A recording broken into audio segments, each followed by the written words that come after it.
Hello, it's Rick Phelps. I always feel kind of strange saying that. Most people on memory people know me by now, I would think, but then I think, well, 5 or 10, 20 years down the road, people see these videos because what they say you post on the internet stays forever. So I always think I should tell people who I am, I guess. But anyway, I haven't done a video for a long time. My right hand person, Leanne, has been on me, so I need to do one. With this disease, everything gets harder all the time, and these videos are no exception. But I need to stay on them. Like I said, I haven't done one for a while, so I'm going to try to get through this one. I wanted to talk about something, peripheral vision. Peripheral vision is, how far you can see out from the sides. I noticed, I told Phyllis June, people around me about a year ago or whatever, that I noticed I was losing my peripheral vision. And thought I complained about it a little bit, but not a whole lot. Even told a couple of doctors, neurologists, and I don't remember anything that come out of it. Ain't nothing new anyway.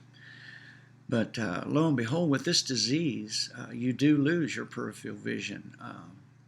A normal person has peripheral vision. If you put your arm straight out and wiggle your fingers, you should be able to see your fingers by looking straight ahead. That's your peripheral vision. With mine, as it is right now, I can't see my shoulders. I look out and I move my shoulders, I can't see them unless I go like this, then I can see them. So I have definitely lost a lot of peripheral vision. Now, I still drive. I'm very, very cautious, that's for sure. But very seldom do I drive. And when I do drive, it's like maybe 3 miles or something over to the store that's local here. I don't drive no 10 miles or nothing like that. So I don't even know why.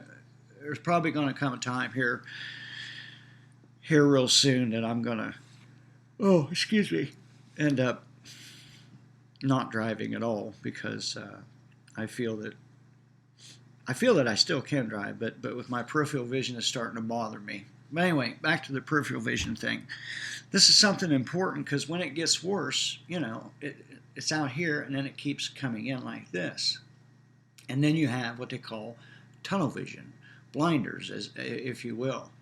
Well, as people progress with this disease, if you notice, all your people, educators of this disease will tell you don't ever approach a patient from the rear or from the side because they can't see you and it startles them, and that's absolutely right. But to take that a step further, if your loved one is in a nursing home, a facility, an Alzheimer's facility, and they're in their later stages, you got to realize, or the nurses that work there, the healthcare workers or whatever, their peripheral vision is probably what they call binocular. It's like this. You put your hands up and you can't see anything. Just things that's right here. So if the healthcare worker or you as a family member come up to them and go to touch them on the shoulder, what's going to startle them because they can't see it. And the same goes if you're trying to feed them or something. If they're looking like this and you're trying to feed them like this, they're pushing away because it scares them. They don't know what's going on. You got to remember, they have a brain disease already, and now their vision is getting down to this stage. And in time, what happens is it not only gets down to this, but it gets down to this. You can only see like this. Like that, and it's not a pretty sight, and it's not a good thing, but that indeed does happen. The patient loses their peripheral vision. What it has to do with your frontal lobe. I'm not a doctor, so try to bear with me here. But your frontal lobe it helps you see and understand what you're seeing. But this disease attacks the white fluid in your frontal lobe, which allows you to see peripheral vision. And as that attacks and happens, it deteriorates, and that's how you get down to here. Like I said, excuse me, when I look forward and move my shoulders, I can't see them. You know, I should be able to look out like this and wiggle my fingers and see them, and I can't do that. I can't even see my shoulders. So mine is probably down to about here, and I catch myself turning and looking like this all the time. And I have to do that because my peripheral vision is getting worse as time progresses and as this disease progresses. And also, I was going to mention something else, but I forgot. Shocker. Let me think here a minute. Oh, I posted this morning on Memory People.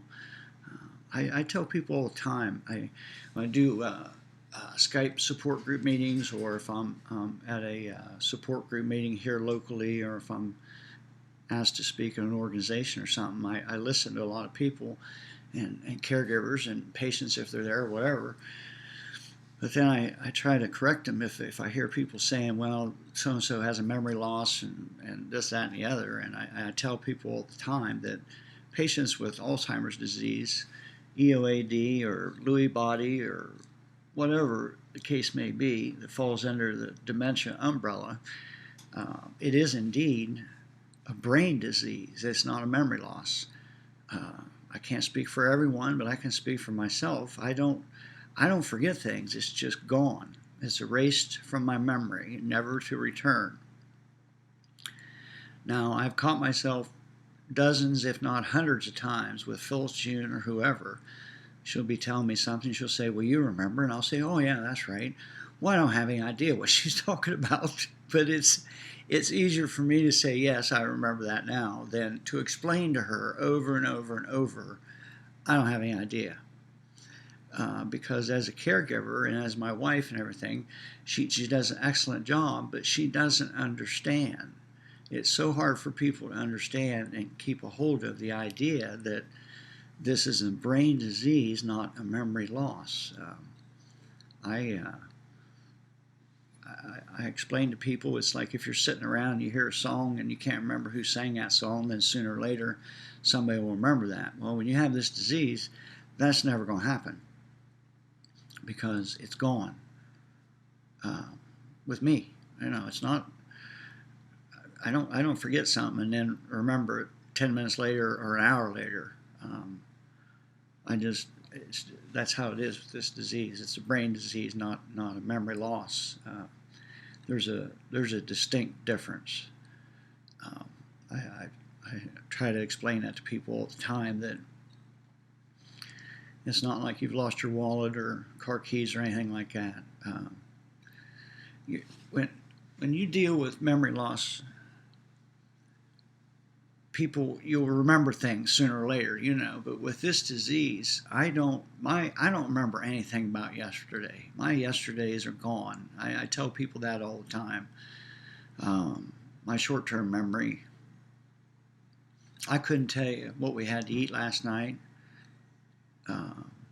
I could try to think about it, but I could guess, but I don't know, and that's how it works. And it's not important what we had to eat last night. It's just an example. And the problem with that is everything you do as a human being, just like everything you do today, it's based on what you remembered or what you thought of yesterday or last night or this morning when you got up. You gotta, I don't know, you gotta take the trash out because it's trash day, because you remember that. Or, you gotta get the clothes out of the dryer, or you have to get the clothes out of the dishes out of the dishwasher, or whatever. You have to go pick your daughter up at school or whatever, because you remember these things. And with this disease, I don't have that ability. Somebody has to tell me something all the time, because I don't have the ability to remember. I know people have good intentions. They tell me, well, write it down, put it on a note, it doesn't work. You know, it might work for some people. It doesn't work for me. Pulling out a note and looking at it and reading it is the same thing as someone getting their winter clothes out of the closet after 6 months and finding a note in there and reading it and not knowing what it means, because it doesn't mean a thing to me. It just doesn't work. It's not that easy. It's not that simple. I wish it was, but it just isn't. So, all right. Well, I discussed a couple things, and the first one was, this is a little test for me. The first thing I talked about was, I started out telling people that I haven't done a video for a while, and then I wanted to talk about, I've forgotten already. But that's how it goes. Doesn't matter. I'm sure it was important. I hope it was. All right. Have a good day. We're coming up on 2,000 members in Memory People. We're just growing. And for the newer people, this is a video that I do. I used to do them every day, but now I'm down to about one a week or one every 2 weeks or something. So I got to do better. All right. I'll talk to you later. And peace.